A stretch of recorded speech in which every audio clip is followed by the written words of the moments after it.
what's wrong and why you never said you felt that way. Still not sure what designs to make for Halloween? Let me show you one of my favorites. But I've known you too long, it hurts to watch your blue eyes fade to gray as you fade away. So I'm going to take my black outline consistency, and this is my thicker icing, and the reason I use a thicker icing around the edges is because I like to hold my flood in.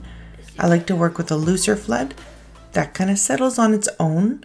I find I can decorate cookies a lot faster because I can flood them faster, and so that's why I like using an outline. It keeps all that flood in. I usually give my outline a couple of minutes to dry just so it stays nicely in place, and then I go around with my flood. Every time you see me kind of stop with the bag there and kind of circle it around and then continue, that just means that my bag is a little bit too close to my cookie, or I'm putting too much pressure on my bag and the icing is not flowing freely out of my bag, so I've put too much in that one spot. So that's why I kind of circle my bag to spread that icing around. So if you're too close to the cookie and you're pushing too hard, the icing can't really come out and it sort of bubbles all in one spot. And so that's kind of why I stop sometimes and just kind of jiggle my bag to spread that icing and keep going.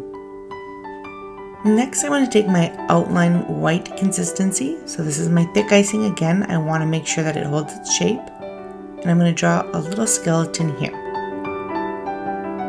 So I'm going really slow, as you can see, to keep control of my bag. I'm staying nice and close, especially for these eyes here. I'm staying super close, pretty much dragging my bag onto the cookie, because to make really small circles and details like this, sometimes you won't have enough space to lift your bag up and bring it back down. And then again, same thing with the little ribs here, keeping it super close to my cookie, if not kind of dragging the tip of my bag so that it goes where I want it to go.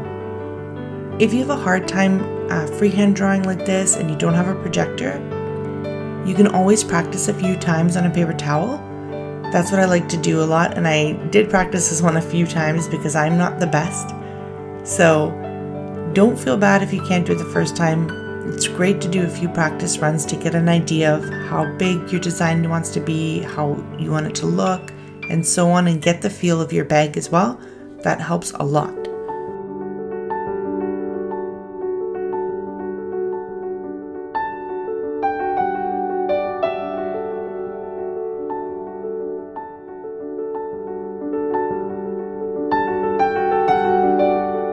Here I'm just going to add a little hand.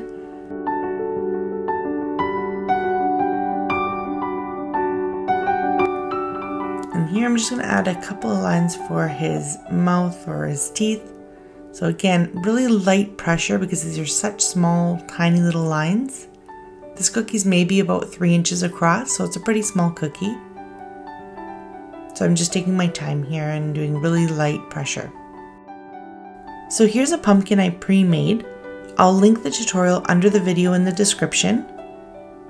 And so it's fully dry now, so I can just glue it on with some royal icing.